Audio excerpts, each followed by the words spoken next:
하나, 둘, 셋.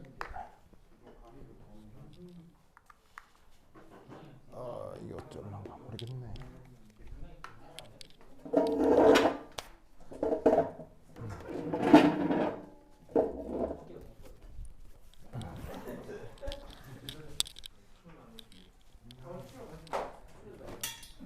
아유, 반갑습니다.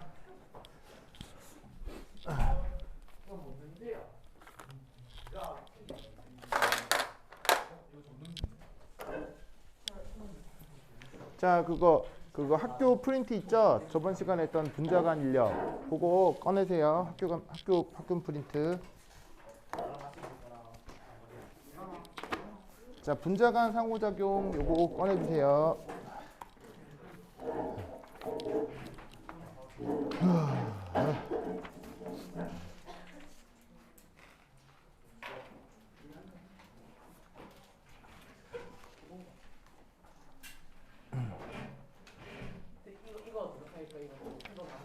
네, 요거 새거 많은 거 있어요? 그거 이따가 좀 보여주세요. 잠깐만요. 땡큐. 오케이, 고체 결정. 오케이. 고체 결정이 나왔군요. 아우 고마워요. 요거 세 개만 더 나온 거죠? 네. 알았어요. 네, 땡큐. 이따가 좀 빌려주세요. 자, 봅시다. 그거 뭐라고요? 학교 거 안 가져왔어요? 그러면은 이따가 쉬는 시간에 해줄 테니까 우선은 필기 먼저 따라해 주세요. 알겠죠? 네. 이게 앞뒤 수업이 막 붙어 있어가지고 이게 여유가 없네요. 뭐야 우선 왜 또 뭐? 그래. 그래. 괜찮아. 자, 그거 우선 학교에서 또 교체 결정도 나간다고 하죠. 고체 결정 하잖아요. 고체 결정 그죠? 그래서 고체 결정 관련해서도 강의를 또 올려드렸거든요. 강의 올라간 거 봤어요? 아직이요. 네. 하여튼 내가 올려드린 건 말죠?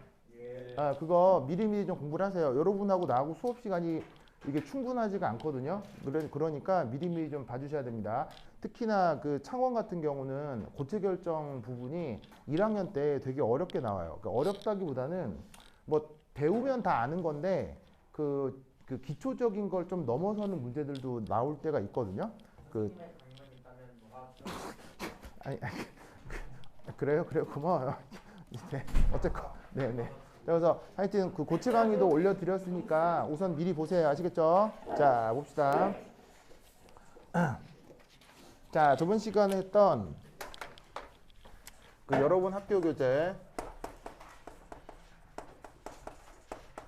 물질의 세 가지 상태.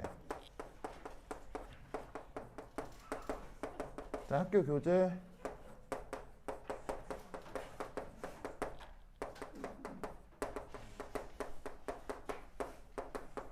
자, 여기에서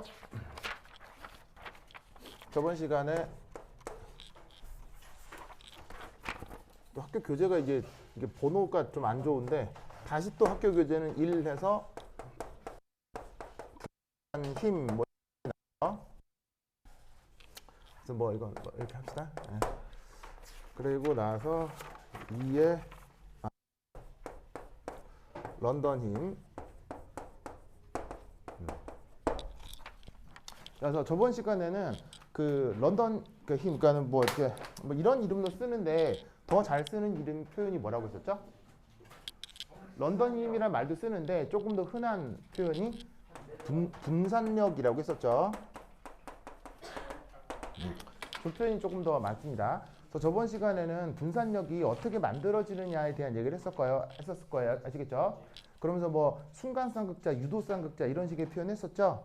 기억나시죠? 자, 그래서 이제 오늘은 뭐 할 거냐면 네 번째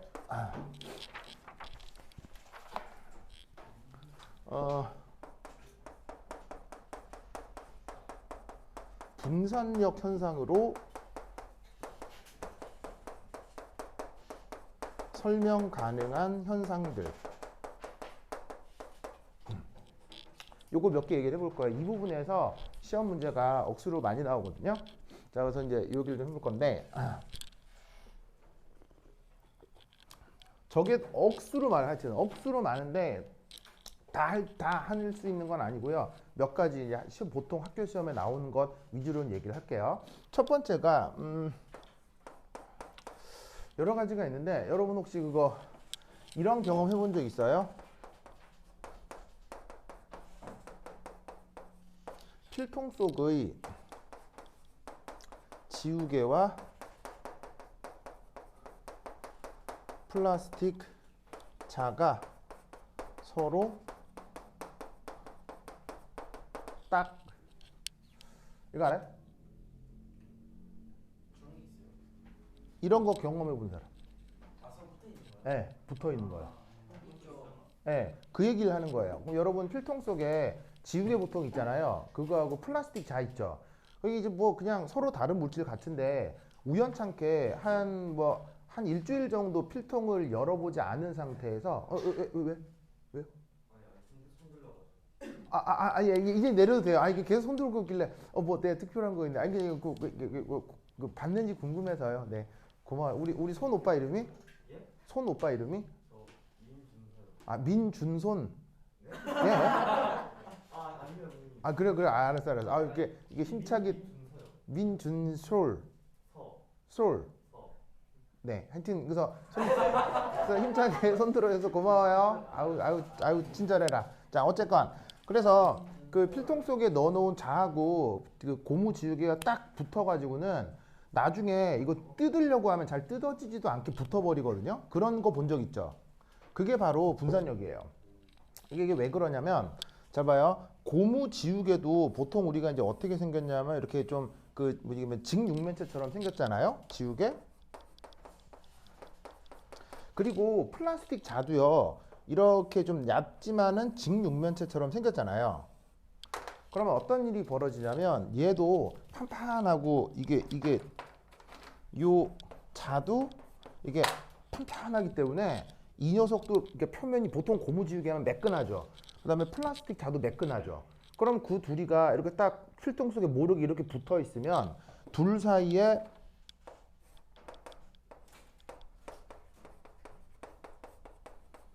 거리가 어떻게 될 수 있어요? 거리가 매우 가까워질 수 있죠. 무슨 뜻인지 아시겠어요? 그러면 저번 시간에 뭐라고 말씀드렸냐면 분산력은 언제 나타난다고 했어요? 분자하고 분자끼리, 물질하고 물질끼리 멀리 떨어져 있을 때 나타난다고 했어요? 가까이 있을 때 나타난다고 했어요? 가까이 있을 때 나타난다고 했죠. 그러면서 어떤 얘기를 했었냐면 이 분산력이라고 하는 건 기본적으로 조금만 멀어지면 어떻게 된다고 했어요?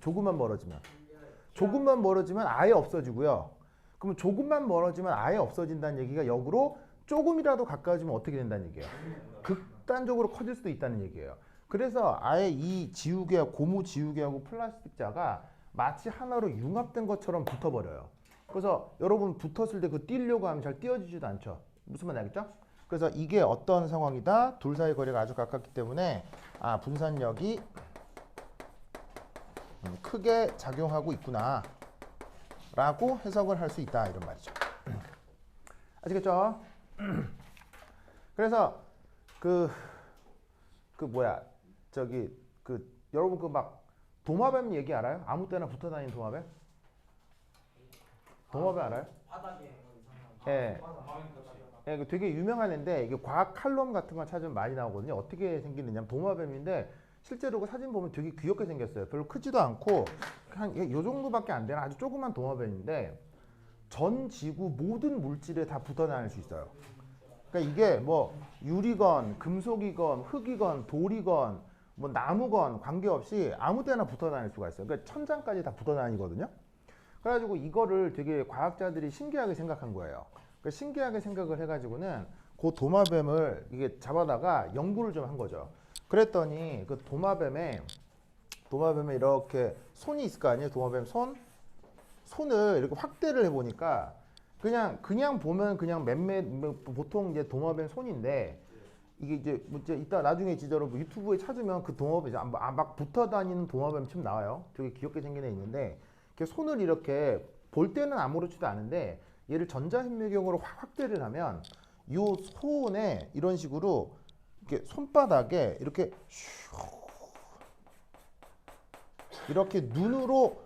눈으로 보이지도 않는 굉장히 얇은 털이 손바닥에 쫙 나 있어요. 그러니까 너무 가늘어서 사람 눈으로 확인되지 않는 이런 돌기라고 할까, 선모라고 할까 그런 게 손바닥에 잔뜩 있는 거예요. 그러면 이게 어떻게 되냐면 자 그냥 손바닥 같지만 여기에 엄청나게 많은 돌기가 있기 때문에 이 녀석은 어떻게 되겠어요? 이런 식으로 표면이 아주 넓게 형성이 되겠죠.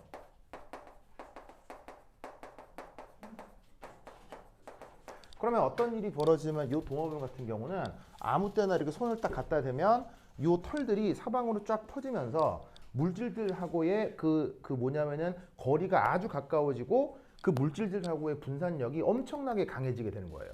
그리고 그 물질의 종류는 상관이 없는 거예요.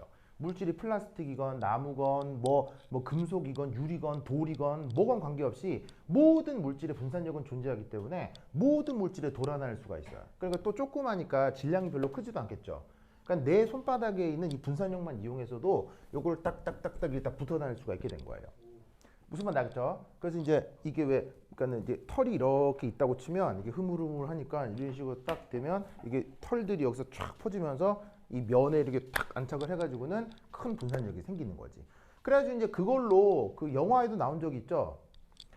그 톰 크루즈 아저씨가 나오는 미션 임파서블 5에 보면, 예, 5에 보면 그 영화 배우가 손에 이상한 장갑 끼고 뭐 100 몇십 층짜리 건물을 올라가는 장면이 나오거든요.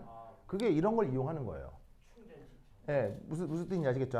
알겠죠? 그래서 이제 이거를 또 영감을 받아서 그때 당시 이제 MIT에 있었던 그 이제 그 MIT의 그 로봇 공학실의 한 박사과정 학생이 어떤 로봇을 만들었냐면 이 손바닥에 있는 모습을 그대로 본따서 조그만 로봇을 만들었는데 어디든 다 붙어 다닐 수 있는 조그만 소형 로봇을 설계를 했어요. 그게 이제 한국계 학생이었거든요. 한국 학생이었는데 뭐 여하튼 그래서 이제 그렇게 표면적이 넓어져서 두 물체 사이가 가까워지면 분산력이 크기 때문에 그걸 이용해서 여러 가지 그 뭐냐면 응용된 어떤 연구 결과들이 최근에 많이 나오고 있어요. 그래서 요거 첫 번째 알아두셔야겠죠. 자, 그래서 이제 이런 것들이 있는데 이거와 관련해서도 막 억수로 많은 예시들이 있지만 이제 진짜 시험에 많이 나오는 거. 시험에는 진짜 많이 나오는 게 이게 나와요. 이게 중요해. 이거. 자, 뭐냐? 바로 분자성 물질의 끓는 점이 올라갑니다. 언제? 분산력이 커질 때. 그래서 실제 그 문제 같은 데서 가장 중요하게 다뤄지는 내용은 바로 요거예요. 이게 이제 가장 중요해요. 자, 여러분 끓는 점이란 말 아시죠? 끓는 점은 뭐가 되는 온도가 끓는 점이에요. 네, 바로 이제 끓는 점은 액체와 기체 요 사이의 경계 온도를 우리가 끓는 점이라고 하죠. 그래서 어떻게 되냐면 이게 분자 간 인력이 강할수록 그것을 극복하고 분자가 홀로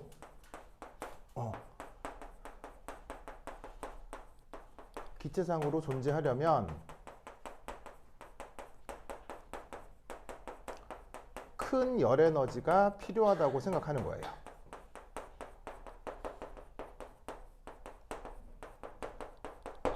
그래서 여기에 큰 열 에너지가 결국 이제 뭐로 나타나냐면 끓는 점의 상승으로 나타나죠. 그래서 분산력으로 설명할 수 있는 것 중에 시험에 가장 많이 나오는 게 바로 요 끓는 점 얘기입니다. 그래서 요 사실은 꼭 기억하시고요. 뭐 너무 유명한 거라 이런 식으로 이제 말로 설명할 수도 있지만 그냥 이런 말의 설명 없이 이 사실 자체를 기억하는 게 아주 중요해요. 알겠죠? 그래서 분산력으로 설명 가능한 현상들 여러 가지가 있는데 그 중에 하나가 바로 요거. 이거 말고도 많아요. 뭐 예를 들면 여러분은 왜 생물 시간에 혹시 그런 말 들어본 적 있어요? 효소와 기질의 특이성? 그런 말 들어본 적 있어요? 특정 효소는 특정 기질하고 반응하죠. 왜죠? 왜죠? 분산력 때문이에요. 알겠죠? 그냥 생물 선생님이 물을 때는 효소와 기질의 특이성이 뭐냐라고 물으면 특정 효소가 특정 기질이랑 반응한다 이렇게 답을 하면 되는데 화학 교수가 효소와 기질의 특이성을 물으면 분산력 때문이다 이렇게 얘기를 해야 돼요. 아시겠죠? 그래서 이제 분산력은 사실은 우리의 생화학적 작용하고도 아주 큰 밀접한 작용이 있는데 뭐 그거는 나중에 얘기해 보도록 하고 우선 요거 꼭 기억해 주시기 바랍니다. 자 이제 아이고 이게 4니까 이게 동그라미 4라고 해야 되구나. 그 다음 5 분산력에 이제 영향을 주는 요인들 이 얘기를 좀 해보도록 하겠습니다. 자 분산력에 영향을 주는 요인들 이제 뭐 여러 가지가 있을 수 있는데 지금까지 연구된 바에 의하면 보통 몇 가지 두 가지 얘기를 할 거예요. 자 우선 첫 번째는 바로 분자의 분자량입니다. 이게 커지면 분산력이 커져요. 뭐가 커지면 분산력이 커진다고요? 분자량이 커지면 분산력이 커집니다. 자, 왜냐하면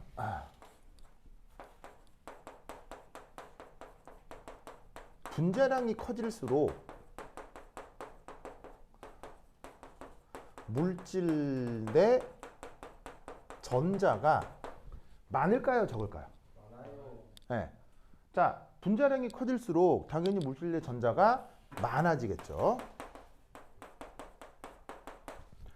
자, 왜냐하면 분자량이 커지는 방법은 첫 번째, 원자가 많이 모여도 분자량이 커지죠.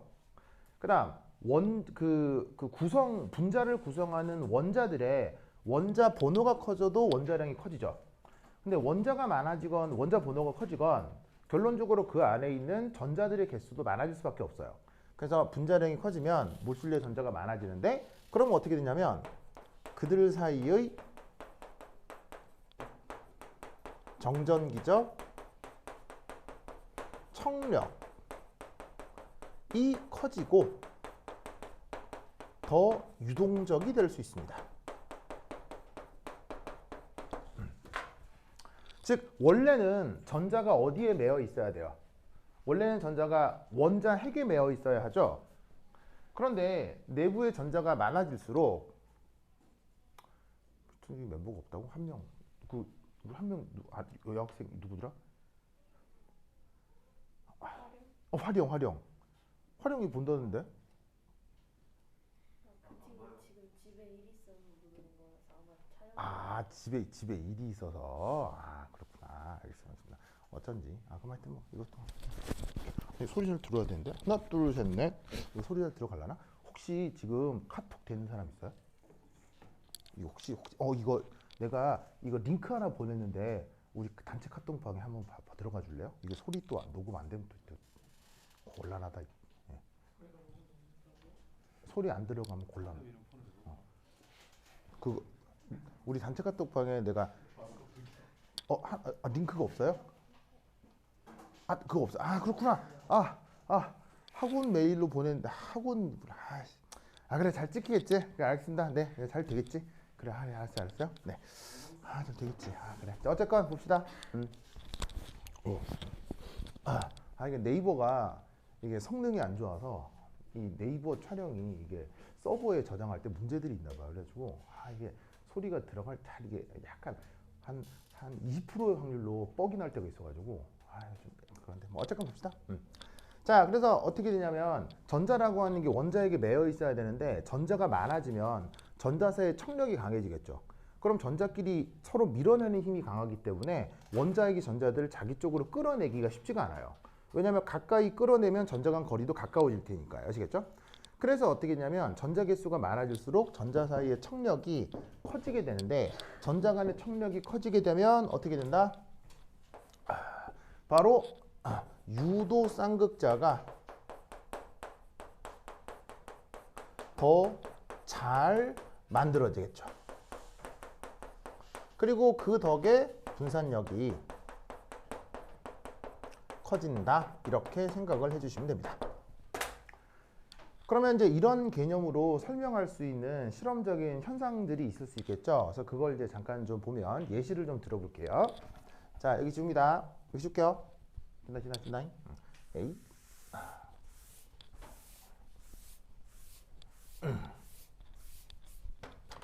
자, 5.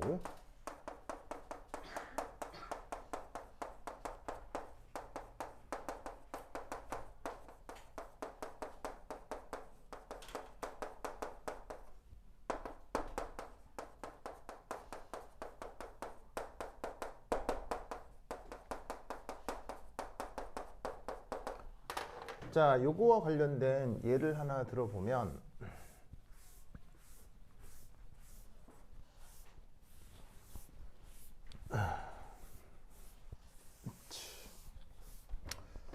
뭐 여러 가지가 있을 수는 있는데 예를 들어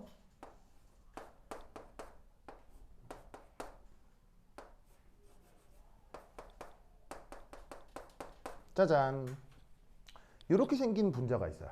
얘 이름은? 얘 이름은 우리가 메테인이라고 하죠. 그 다음 상대 녀석으로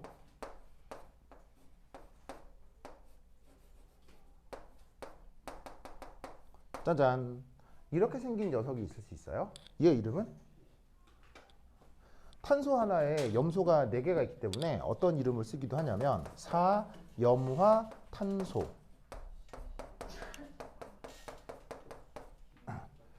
그래서 테트라클로로카본 뭐 이렇게 부르기도 하거든요. 그러면 얘들 같은 경우 재밌게도 얘네 끓는 점 BP. 참고로 아까 분산력에 영향을 주는 분산력으로 설명할 수 있는 요인 중에 끓는 점이 있었죠. 그때 한번 쓸 걸. 자, 끓는 점 영어로 뭐라고요? 보일링 포인트. 그래서 앞으로 끓는 점은 BP 이렇게 쓰도록 할게요. 알겠죠? 그러면 이 메테인하고 사이화탄소의 끓는 점이 어떻게 되느냐를 이게 어딨냐면 이 분자 화학이 있어요. 이름이 왜 이렇게 지어져 있는지 너무 좀 부끄럽긴 한데요. 그런데요. 너무 이름을 뭐 이름을 이렇게 네, 뭐 그런 느낌도 나고 이제 좀 네. 끓는 점이 어떻게 되냐면 바로 마이너스 162도. 메테인이 마이너스 162도씨고요. 여기 있는 사이화탄소가 77도씨. 뭐 안 찾으셔도 돼요. 그냥 내가 쓸게요. 이렇게 됩니다. 그럼 여러분 생각해 보세요. 끓는 점이 마이너스 162도면은 이 메테인은 우리 25도씨 상태에서 무슨 상태로 존재하겠어요? 얘는 뭐냐면 그래 상온에서 가스로 존재하는 거예요. 우리가 우리 평소의 조건에서. 그래서 메테인 하면 우리가 가스라고 하죠. 기체라고 하죠. 그렇죠. 메탄가스 이런 말 쓰잖아요. 그게 얘가 끓는 점이 25도씨보다 훨씬 낮아서 그렇죠. 자, 그런데 여기 있는 사이화탄소는 끓는 점이 77도이기 때문에 얘 같은 경우는 상온에서 상태가 뭐겠어요? 얘는 액체겠죠? 무슨 뜻인지 알겠죠? 그러면 왜 이렇게 다른 성격이 나타나느냐에 분자량을 비교해 보았더니 자, 여러분 메테인의 분자량 어느 정도겠어요? 탄소가 10이고 수소를 1이라고 하면 대략 16 정도 나오겠죠? 그 다음 염소가 원자량이 35.5거든요. 그럼 4개하고 탄소 12 하면 그렇게 빨리 돼요? 대단하다. 자, 그래서 154g per mol. 이렇게 분자량 차이가 나는 거예요. 아시겠죠? 그래서 어떻게 되냐면 메테인은 분자량이 16, 얘는 분자량이 150, 거의 한 10배 차이 나죠. 그렇죠? 분자량이 굉장히 큰 차이가 나면서 이렇게 상온에서의 물질 상태도 달라질 수 있다는 얘기죠. 그래서 이런 식의 예시들이 억수로 많거든요. 정말 많아요. 그래서 어떻게 돼? 물질의 분자량이 클수록 분산력도 크고 끓는 점도 올라가는구나. 이런 식의 설명들을 많이 만들어 붙여요. 알겠죠? 굉장히 많은 문제들에서 예시로 나오니까 꼭 기억해 두셔야 됩니다. 알겠죠? 자, 그 다음 두 번째. 자, 두 번째는 이렇게 얘기를 할 수 있어요. 바로 뭐냐면 이 분자의 구조가 길쭉 할수록 또 이 끓는 점이 올라가는 이런 일이 벌어집니다.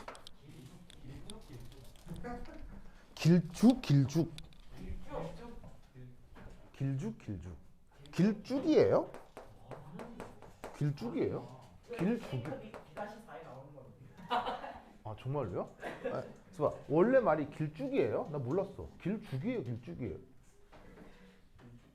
아니에요. 쭉쭉 내린다 이러잖아요. 쭉쭉 누린다? 글로 쓸 때는 길쭉 이렇게 쓰고.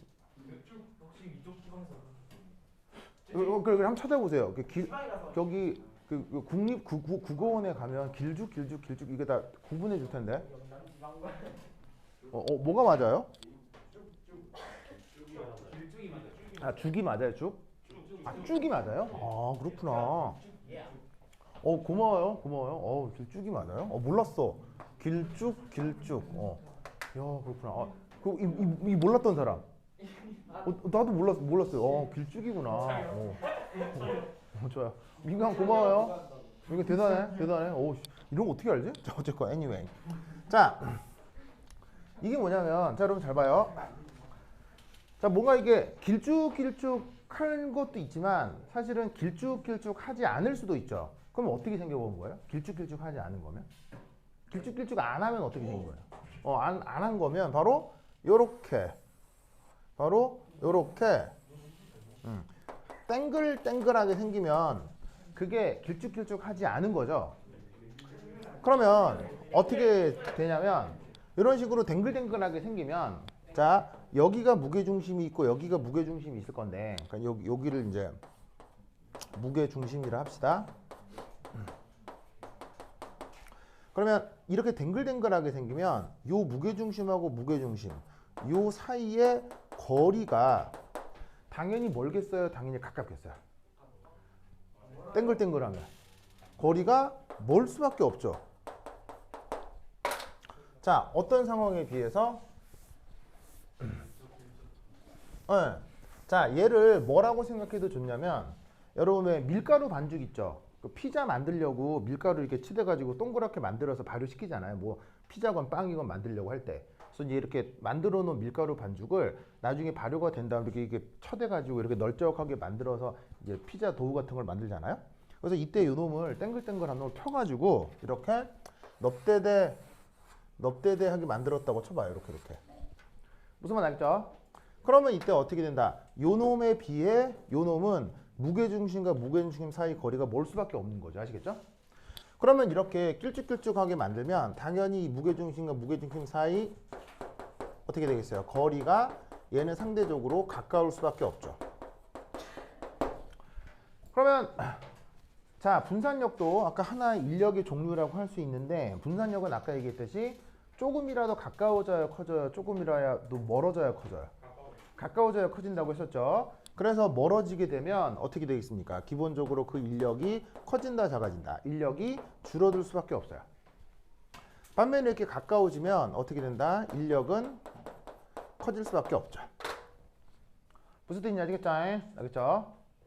그래서 분자 자체가 생긴 게 이렇게 길쭉하게 생길수록 분자 사이의 무게중심 사이의 거리가 가깝고 분산력은 강하게 나타날 수 있어요. 알겠죠? 이때 이제 어떤 일반학 화학책에서는 어떤 표현을 쓰기도 하냐면 이런 표현도 써요. 뭐 틀렸다 맞다가 아니고 여러 가지 관점으로 표현할 수 있는데 이때 이렇게 길쭉 해가지고 분자 사이 거리가 가까워지는 이런 상황에서 이런 표현을 쓰기도 해요. 요렇게 두 분자 간의 접촉 면적이 크다. 이런 식의 표현을 쓰기도 해요. 그러니까 접촉 면적이 크다와 결국 분자산 거리가 가깝다는 건 생각해보면 결국 같은 말인 거예요? 다른 말인 거예요? 결국 같은 말일 수밖에 없는 거예요. 무슨 말 알겠죠? 그래서 이제 책마다 뭐 여러 가지 표현을 쓰는데 이게 뭐 거리가 가깝다. 왜? 그래야 분자 간 인력인 분산력이 크게 작동하니까. 이렇게 표현하는 책도 있고 여러분 학교 선생님 교재처럼 접촉 면적이 크다라고 얘기할 수도 있어요. 그럼 뭐 같은 현상에 대한 여러 가지 표현일 수 있는 거죠. 아시겠죠? 자, 그럼 얘도 아까 분자량 얘기처럼 뭐가 있겠어요? 얘도 예시 혹은 데이터 등이 있겠죠? 얘도 이제 데이터를 한번 살펴볼 텐데 어떤 데이터가 있느냐? 아이고. 자, 보자. 자, 여러 가지 예시가 있을 수 있는데 뭐 이거 한번 해볼까요? 아이고.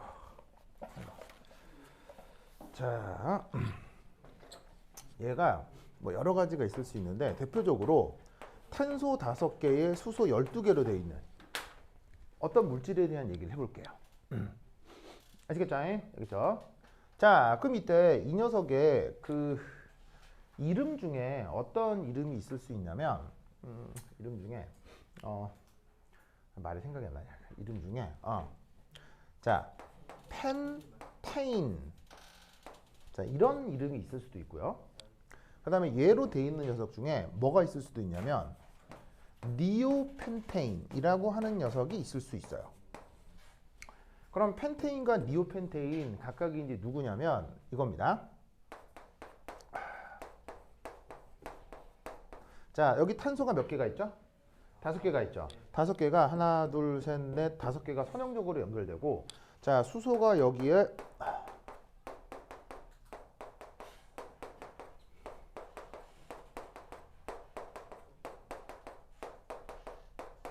짜잔. 자, 이렇게 그려놓으면 여기 보시다시피 탄소가 5개고 수소가 총 세면 몇 개가 나올까요? 수소가 12개가 나오겠죠. 그래서 탄소 5개, 수소 12개의 어떤 구조 하나를 그렸어요. 그리고 이때 탄소 주변에 결합선이 몇 개죠? 탄소 주변의 결합선이 하나, 둘, 셋, 4개죠. 자, 그래야 탄소가 뭘 만족할 수 있죠? 탄소 주변의 결합선이 4개여야 탄소가 뭘 만족한다? 옥텟을 만족할 수 있죠.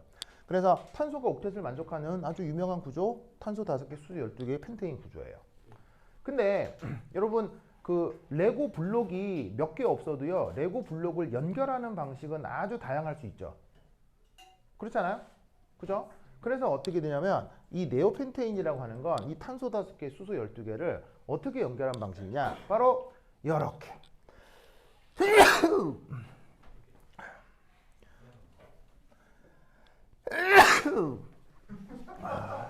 자, 탄소가 이렇게 있고요.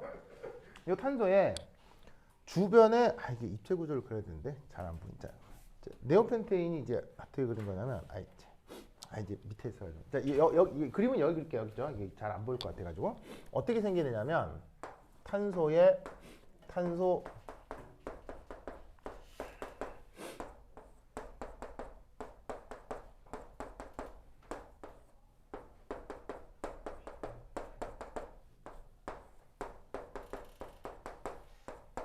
이렇게 생긴 녀석이에요.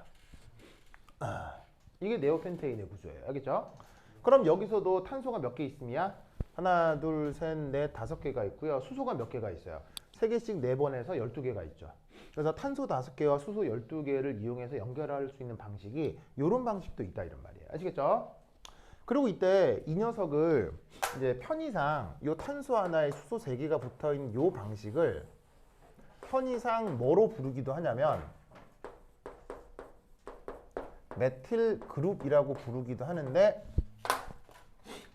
2학기부터 여러분 학교는 유기화학이 시작될 거고요. 그때 이 메틸 그룹 조금 더 유기화학 구조적인 특징에 대해서 2학기 때 좀 자세히 배워보도록 하고요. 자, 우선은 여기에 있는 요 녀석을 조금 더 입체 구조적으로 그리면 어떻게 되느냐? 이렇게 됩니다. 짜잔. 짜잔. 짜잔. 짜잔. 실제로는 이렇게 생긴 거예요. 자, 이것의 의미는 여기 있는 메틸 그룹 탄소 하나에 수소 3개의 관계를 이렇게 그린 거고요. 그 다음에 여기 무게 중심에 있는 요 탄소를 지금 이제 이런 식으로 표현을 한 거예요. 그럼 이때 여기서 어떤 일이 벌어지냐면 바로 이 무게 중심에 있는 탄소와 이 메틸 그룹에 있는 탄소 있죠. 얘를 이렇게 가상적인 보조선으로 이렇게 연결하면 여기서 뭐가 나올까요? 네, 바로 정사면체가 나옵니다. 그래서 이렇게 생긴 게 사실 저 네오펜테인의 구조가 되는 거죠.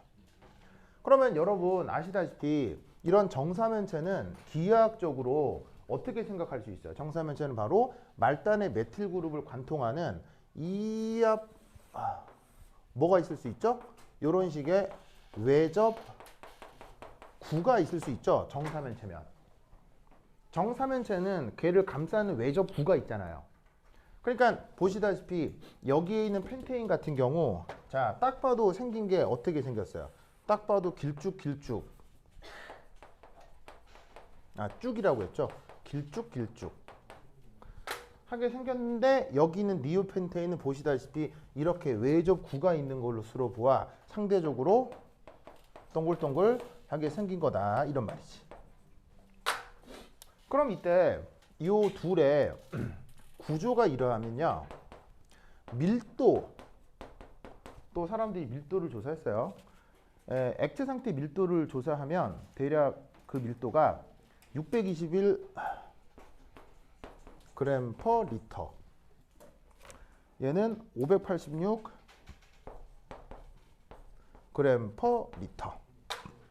그래서 밀도는 밀도인데 액체 상태 밀도가 이렇게 됩니다. 아시겠죠? 그렇죠? 저 정도가 됩니다.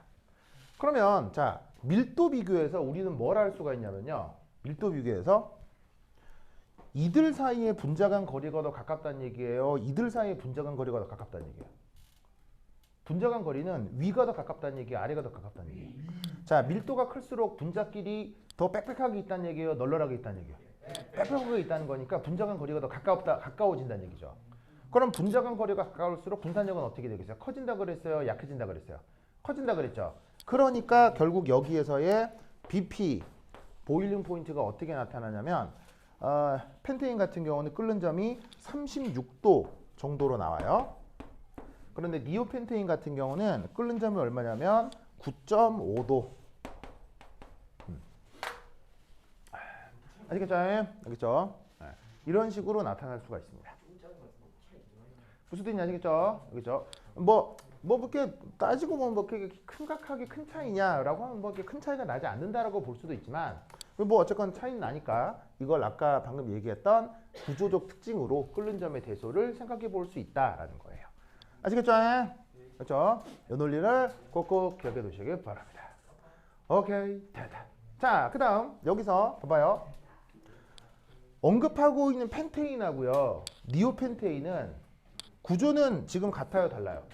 구조는 매우 다르잖아요. 구조는 다르지만 펜테인이 됐건 네오펜테인이 됐건 뭐는 똑같겠어요? 뭐는 똑같겠어요? 뭐라고? 바로 분자량은 똑같겠죠? 무슨 말인지 알겠어요? 왜냐하면 그 끓는 점에 영향을 주는 요인에, 그러니까 특히나 이제 분산력에 영향을 주는 요인에 분자량도 있고 구조적 특징도 있잖아요. 그런데 모든 함수의 변수가 여러 개일 때 변수가 동시에 다 움직이면 누구의 영향이 큰지 작은지 판단할 수가 없죠. 그러니까 지금 여기서 구조적 특징을 얘기할 때는 뭐를 동일하게 두는 거예요? 구조적 특징을 알고 싶을 때는 뭐가 같아야 된다는 얘기예요. 분자량이 같아야 구조적 특징과 끓는 점의 관계를 알 수 있다는 얘기예요. 그러면 역으로 이 둘도 한번 보죠. 이 둘은 딱 봐도 뭐가 비슷해요 지금? 생긴 게 비슷하죠? 왜 생긴 걸 비슷한 게 둔 거겠어요? 분자량에 의한 끓는 점의 영향을 주로 보기 위해서 구조적 특징이 비슷한 두 개를 또 비교를 하고 있는 거라고요. 무슨 뜻인지 알겠죠?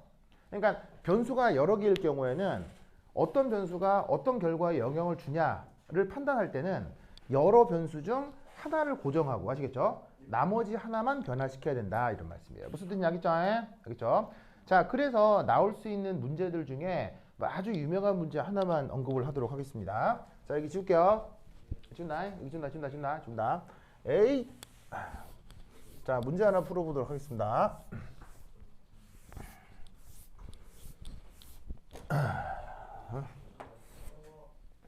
자, 퀴즈. BP 비교하시오.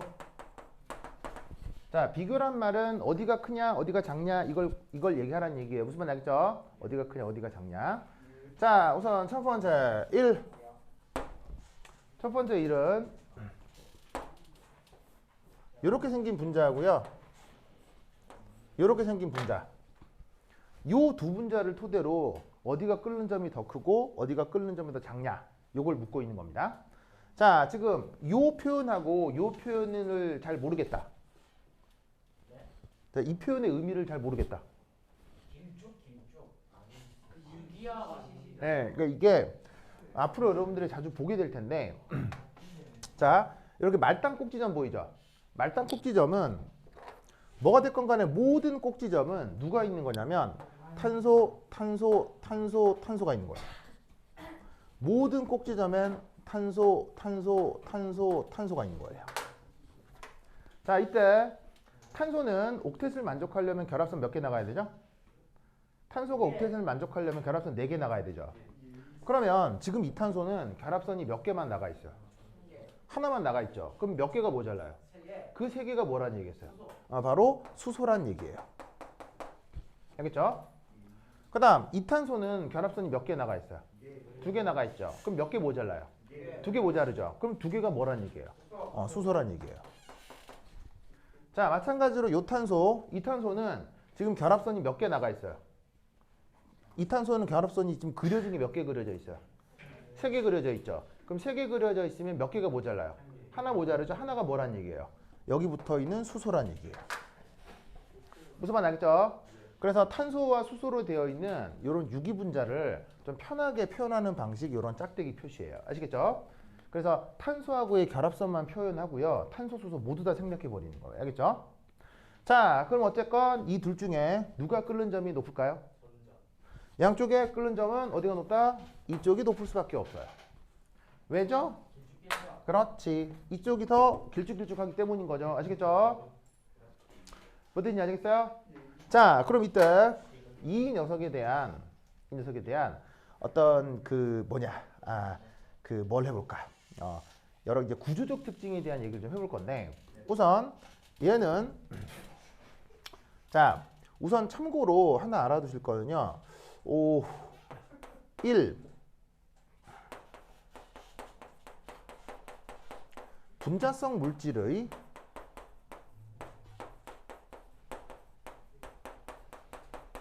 끓는 점에 영향을 주는 요인이라고 해서 이렇게 한번 생각을 해볼게요. BP. 자, BP가 끓는 점이죠. 그럼 이게 누구하고 함수 관계가 있느냐? 바로 첫 번째 생각해 볼 요소가 바로 우리가 앞에서 얘기했던 분산력인 거죠. 그래서 분산력이 크고 작으면 끓는 점이 크고 작다 이렇게 생각을 해볼 수가 있는 거죠. 아시겠죠? 자, 그런데 분산력 외에도 끓는 점에 영향을 줄 수 있는 요소가 또 하나 있긴 해요. 그게 바로 뭐냐면 저번 시간에 초반에 살짝 언급했던 바로 극성이에요. 극성. 그래서 사실은 극성도 이 끓는 점에 영향을 주기는 해요. 알겠죠? 영향을 줄 수가 있습니다. 자, 그런데 이때 여기 있는 이 분산력, 얘를 어떻게 생각해 볼 수 있냐면 바로 분자량과 구조,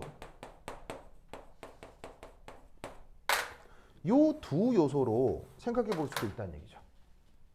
왜냐하면 분자량이 달라져도 구조가 달라져도 분산력에 영향을 줄 수 있으니까. 아시겠죠? 그러면 결국 분자성 물질의 끓는 점에는 누가 영향을 준다고 볼 수 있겠어요? 바로 분자량과 구조와 극성이 분자성 물질의 끓는 점에 영향을 줄 수도 있겠구나 라는 생각을 해볼 수 있다는 얘기죠. 아시겠죠? 자, 그럼 이때 여기서 첫 번째, 여기가 두 번째 이 경우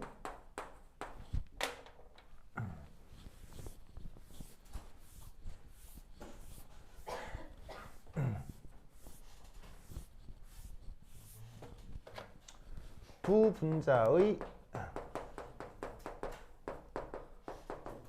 물리적 성격을 한번 분석해 보도록 하겠습니다. 자, 첫 번째 1. 저 두 분자는 우선 분자량 어떻죠?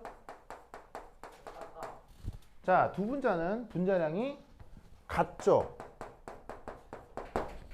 왜? 탄소하고 수소 개수가 같으니까요. 그러면 분자량이 같으면 당연히 어떻게 되겠어요? 분자량으로 끓는 점에 영향을 주겠어요? 안 주겠어요? 안 주겠죠. 무슨 말인지 알겠죠? 그 다음 두 번째. 요 둘은 서로 극성이 어떨까요? 없다. 저 두 분자는 서로 극성이 어떨까요? 극성이 거의 나타나지 않아요. 그렇게 비슷합니다. 결론적으로 얘도 극성이 거의 없어요. 얘도 극성이 거의 없으면 거의 없다는 말은 0은 아니지만 얘도 극성이 너무 적고 너무 적어서 결국 비슷해진다 이런 말인 거죠. 왜일까요? 쌍극자 모멘트가 다시 왜 둘은 극성이 매우 작을 수밖에 없을까요? 방금 민간이가 쌍극자 모멘트 얘기를 했는데 예, 여기 보시면 극성이 거의 없다. 이 말을 다른 말로 하면 쌍극자 모멘트가 매우 작다. 뭐 거의 0에 가깝다. 이렇게 표현을 할 수 있는데 그 이유가 뭐냐고요? 이유가 뭐냐고요?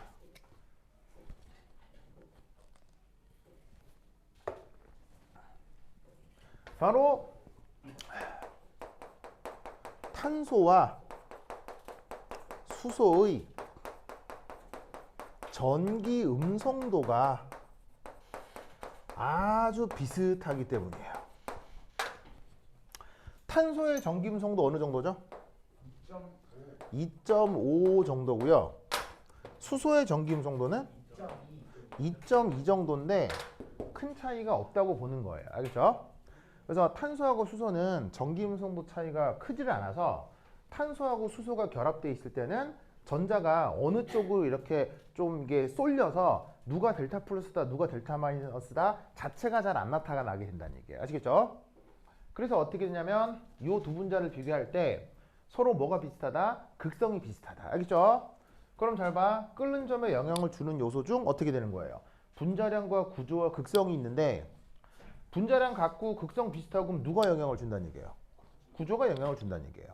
그래서 얘는 논리 구조적으로 3 바로 구조가 길쭉길쭉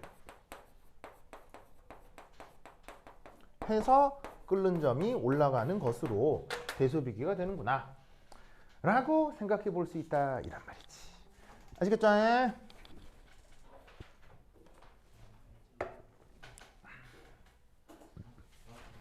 됐나요? 자, 썼죠? 여기서 필기 마무리 하시고요. 됐어요? 자, 그 다음 두 번째. 네, 다 썼어요? 자, 지워도 되겠어요? 지워도 되겠어요? 자, 준다잉. 준다잉. 자, 그 다음 두 번째.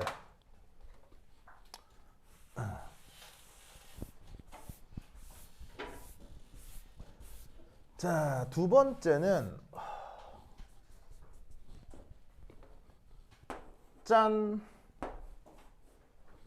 요 두 개를 비교해 보도록 하겠어요. 네, 여기하고 여기의 차이는 뭐예요?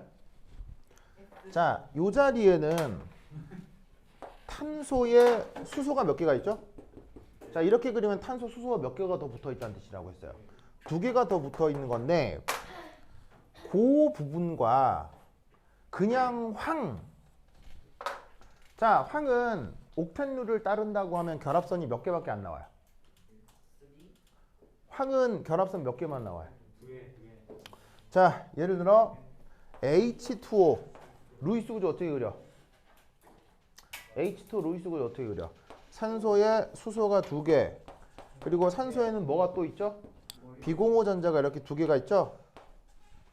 그 다음 H2S 황화수소라고 하는데 얘는 루이스 구조가 어떻게 돼요? 황에 슈쇼해서 비공호 전자가 이렇게 있죠? 그래서 보시다시피 H2하고 H2S는 보시다시피 루이스 구조가 서로 어때요? 루이스 구조가 똑같죠? 왜 똑같을까요? 바로 여기에 있는 황과 산소는 주기율표상 몇 쪽에 있는 원소예요? 주기율표상 16쪽에 있어서 이 둘은 전자구조가 같다고요. 전자구조가 같기 때문에 보시다시피 이런 식으로 뭐가 똑같아요? 루이스 구조가 똑같다고요. 아시겠죠? 그러니까 황이라고 하면 결합선이 몇 개? 2개가 나가면 된다 이런 말이지. 아시겠죠? 됐나요? 됐죠? 됐죠? 자, 그럼 이때 요 둘의 구조는 그냥 이라고 하자. 구조는 서로 어떻죠? 저 둘의 구조는? 구조는 서로 큰 차이가 있어요? 비슷해요? 비슷해요. 구조는 서로 비슷하죠. 왜냐하면 중심 원소인 탄소와 황이 계속 연속적으로 붙어 있으니까요. 알겠죠? 그 다음 두 번째, 저 둘은 서로 극성이 어떨까요? 저 둘은 서로 극성이 마찬가지로 거의 없는 것으로 비슷합니다. 왜냐하면 탄소하고 수소의 정김성도가 비슷하다고 했죠. 그런데 마찬가지로 누구도 황도 정김성도가 비슷합니다. 황의 정김성도 얼마일까요? 2.4. 황의 정김성도는 2.6입니다. 무슨 말 알겠죠? 그래서 탄소, 수소처럼 황도 정김성도가 비슷해요. 무슨 말 알겠죠? 알겠죠? 그렇다고 하면 이 둘은 뭐가 다를까요? 이 둘은 뭐가 다를까요? 분자량. 그렇지. 분자량이 이 둘은 다른 거예요. 자, 분자량이 어떻게 다를까요? 자, 황의 원자량 얼마일까요? 황의 원자량. 64. 황의 원자량은 32g/몰이에요. 그러면 얘는 비교를 했을 때 황과 CH2 요 사이의 질량 비교잖아요. 그러면 탄소에 수소 2개를 합하면 이때 분자량은 뭐라고 하면 되겠어? 탄소에 수소 2개면 바로 14g/몰이겠죠? 무슨 말 알겠죠? 그러면 둘을 비교하면 분자량이 어디가 큰 거예요? 이쪽이 크죠? 그럼 잘 봐요. 극성도 비슷하고요. 구조도 비슷하고요. 누가 결정적으로 차이가 나요? 분자량이 결정적으로 차이 나죠? 그럼 끓는 점이 어디가 더 크다? 이쪽이 더 크다. 아시겠죠?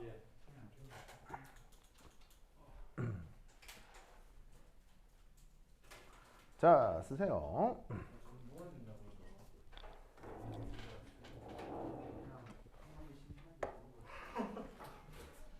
이거 금붕어 되겠는데. 금붕어요? 왜요? 아, 말미잘. 누가요? 왜요? 필기라고요. 아, 필기 안 한다고요? 아, 그렇구나. 알겠습니다. 자, 다 쓰셨죠? 그 다음 세 번째. 자, 여기 줄게요. 세 번째가 마지막이에요. 보세요. 보세요.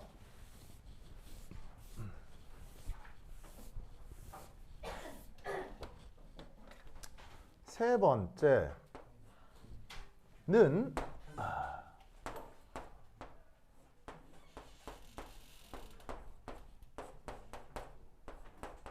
이거 하고요.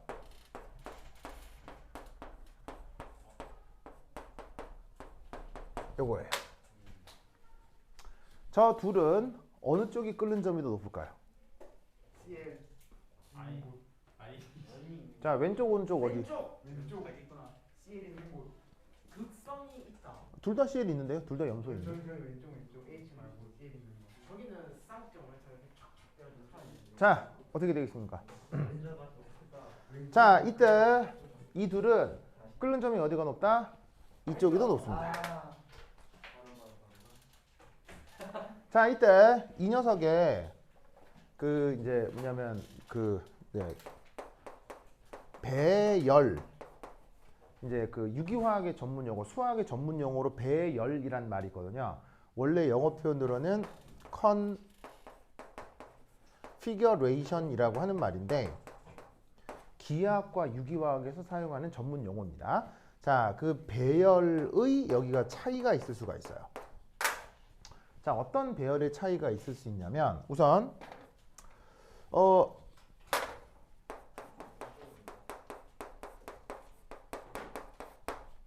자, 요렇게 염소 두 개가 상대적으로 좀 가깝게 붙어 있죠. 이런 경우를 뜻하는 말이 시스고요. 그 다음 여기에 있는 이 염소가 상대적으로 보시다시피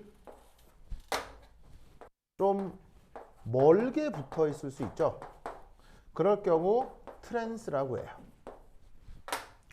그래서 지금 저 둘은 시스다, 트랜스다라고 하는 배열의 차이가 나타나는데 그런 기하학적 특징에서 끓는 점 차이가 나타날 수 있다는 얘기예요. 무슨 뜻인지 아시겠죠? 알겠죠? 자, 그럼 이때 얘네들은 어떻게 분석을 하느냐? 자, 여기 줄게요. 여기 줄게요. 자, 첫 번째, 저 둘은 분자량 어때요? 요 둘은 분자량 어때요? 분자량 달라요, 같아요? 분자량 똑같죠? 그죠? 그 다음 이 둘은 구조 어때요? 구조. 자, 저 둘은 구조 어때요? 구조. 거의 비슷하다. 구조 어때요? 비슷하다. 구조는 이 둘이 이제 이걸 좀 이게 놀라하는 학생들이 있는데 이 둘은 구조가 다르다. 같습니다. 와우. 구조가 이그젝틀리 같습니다. 정확하게 둘은 구조가 같습니다. 자, 이게 약간 이해가 안 될 수 있는데 예를 들어 여러분 오른손하고 왼손 있죠? 오른손하고 왼손은 여러분 몸에 붙어 있는 오른손하고 왼손은요 같은 손이에요, 다른 손이에요? 아, 이 손이 같아요? 여러분 몸에 붙어 있는 오른손과 왼손은 다른 손이죠. 그런데 여러분 오른손과 왼손의 구조는 어때요? 구조? 달라요. 오른손과 왼손의 구조는 뭐예요? 같죠? 와우. 와우, 경지 수준. 오른손과 왼손은 구조가 같습니다. 알겠어요? 구조 같습니다. 그러면 오른손하고 왼손은 뭐가 달라서 다른 손일까요? 방향. 여러분 잘 봐요. 오른손하고 왼손은 구조가 같은 거예요. 알겠어요? 그런데 오른손하고 왼손은 결론적으로 다른 손이거든요. 뭐가 달라서 오른손하고 왼손은 다른 걸까요? 바로 오른손과 왼손은 배열이 다른 거예요. 우리가 일상생활에서 여러분 구조, 배열 혹은 형태 이런 말 쓰죠.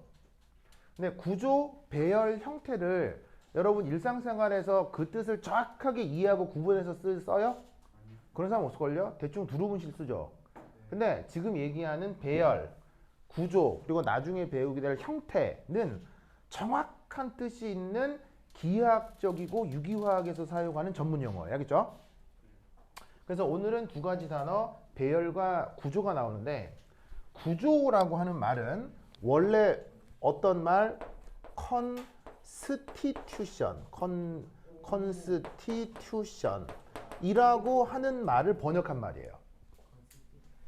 아시겠죠? 그러면 constitution 이게 무슨 말이냐? 이게 바로 원자와 원자 사이의 배열 결합 순서 이걸 constitution이라고 하는 거예요. 무슨 말이냐면 자, 시스로 있는 놈도 염소 옆에 뭐가 달려 있어요? 탄소가 있죠? 탄소 옆에 탄소가 있고 탄소 옆에 염소가 있죠. 얘도 염소 옆에 탄소 있고 탄소 옆에 탄소 있고 탄소 옆에 염소 있죠. 이게 똑같다는 얘기예요. 그럼 왼손하고 오른손이 왜 구조가 같느냐? 손바닥에 엄지, 검지, 중지, 약지, 새끼가 붙어 있죠. 손바닥에 엄지, 검지, 중지, 약지, 새끼가 붙어 있죠. 무슨 말 알겠어요? 이게 만약에 외계인이 와서 나한테 막 물리적인 수술을 해가지고는 엄지손가락하고 검지손가락을 바꾸어 달아놓은 거예요. 무슨 말인지 알겠어요? 그럼 그건 구조가 달라진 거예요. 무슨 말인지 알겠어요? 그건 구조가 달라진 거라고. 알겠죠? 근데 손바닥에 엄지, 검지 이게 요 순서대로 순서가 같게 붙어 있죠. 그거를 구조라고 한다 이 말이죠. 아시겠죠? 알겠죠? 그래서 구조와 배열은 이렇게 다른 개념이다. 그래서 어쨌건 이 둘은 분자량 갖고 구조가 같아요. 아! 그런데 끓는 점의 차이가 있다. 뭐가 달라서 끓는 점이 달라진 걸까요? 극성. 바로 극성이 다른 거예요. 자, 분자성 물질에 끓는 점에 영향을 주는 요인이 뭐뭐가 있다고 했어요. 분자량, 구조, 극성이 있다고 했었죠. 그러면 변수가 여러 개면 이 여러 개의 변수가 동시에 움직이면 비교할 수 있어요? 비교 못해요? 비교 못하는 거예요. 그런 문제는 낸 사람이 잘못 낸 거예요. 아시겠어요? 그럼 변수가 3개면 어떻게 해야 문제가 성립하겠어요? 3개 중 2개는 일정하고 하나만 변해야 되는 거예요. 그러니까 맨 처음에 보여줬던 예시는 뭐만 변하는 거예요? 맨 처음에 보여줬던 예시는 구조만 변하는 거고요. 두 번째 예시는 분자량만 변하는 거고요. 세 번째 예시는 극성만 변하는 거예요. 무슨 말인지 알겠죠? 그래서 지금 문제를 이렇게 그 3개의 선택지로 보여드리는 이유가 분자성 물질의 끓는 점을 이렇게 3가지 관점으로 보통 설명하기 때문이에요. 아시겠죠? 그러면 얘 같은 경우 어떻게 되느냐? 자, 우선 여기에 있는 C슈. 자, 어쨌건 전기 음성도 비교를 하면 탄소하고 염소 중 전기 음성도가 어디가 크고 더 작다? 염소 쪽이 클 수밖에 없어요. 염소가 전기 음성도가 3.1이고요. 탄소가 전기 음성도가 2.5 정도니까 염소는 무조건 탄소보다 전기 음성도가 더 커요. 그러면 전기 음성도가 클수록 플러스 성격이 돼요? 마이너스 성격이 돼요? 전기 음성도가 클수록 마이너스 성격이 되죠. 그래서 어떻게 되냐면 이 구조적 특징에서 어쨌건 염소가 델타 마이너스 어쨌건 델타 마이너스가 된다 이런 말이죠. 그 덕에 붙어있는 탄소는 어떻게? 델타 플러스 탄소는 델타 플러스가 된다는 얘기예요. 아시겠죠? 그러면 이때 이것으로부터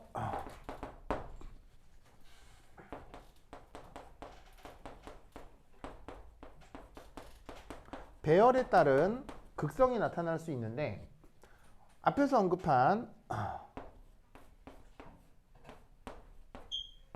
자, 이 놈은 시스죠. 염소가 델타 마이너스 탄소가 델타 플러스가 되는데 이때 화학에서는 쌍극자 모멘트의 방향을 플러스에서 마이너스로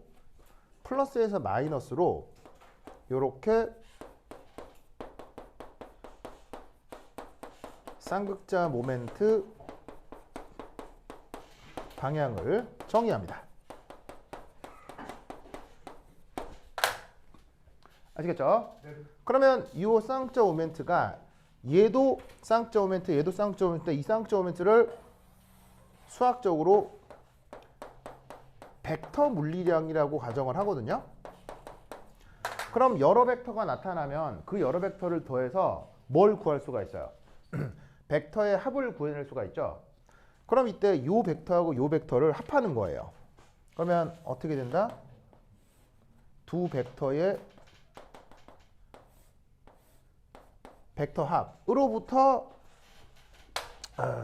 요 녀석이 분자 전체의 쌍극자 모멘트가 되는 거죠.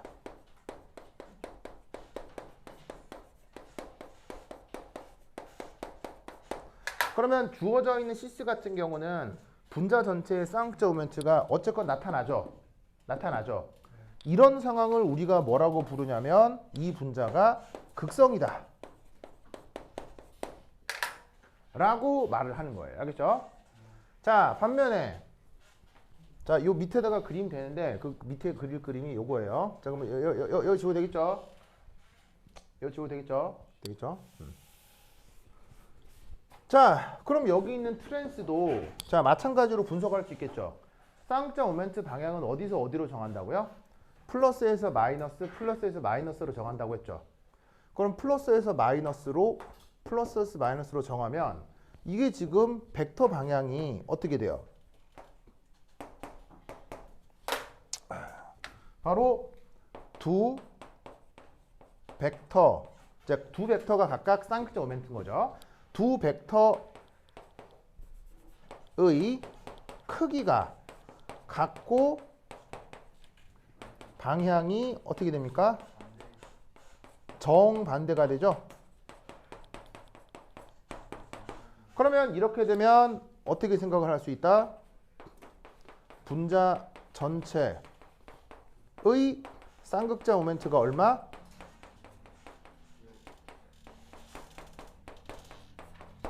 (0이다) 이렇게 분석을 할 수가 있어요. 그러면 분자 전체의 쌍극자 모멘트가 0이다. 이걸 다른 말로 무극성 분자다. 이렇게 얘기를 할 수가 있죠. 아시겠죠? 그러면 보시다시피 이 둘은 분자량도 같고 구조도 같고 다 같아요. 근데 무슨 차이만 있어요? 얘는 극성, 얘는 무극성. 그러면 아예 극성이 없는 것보단 극성이 조그맣게 있는 게 끓는 점이 약간 올라간다 이런 말이죠. 아시겠죠? 그래서 이런 식의 문제들이 어렵진 않은데 비교하는 문제로 아주 잘 나올 수 있습니다. 알겠죠? 이 논리를 꼭꼭 기억해 두시기 바랍니다. 오케이. 자, 그러면 화장실 갔다 오도록 하겠습니다. 10분 쉬었다. 화장실 급세요. 너가 하시려고 가.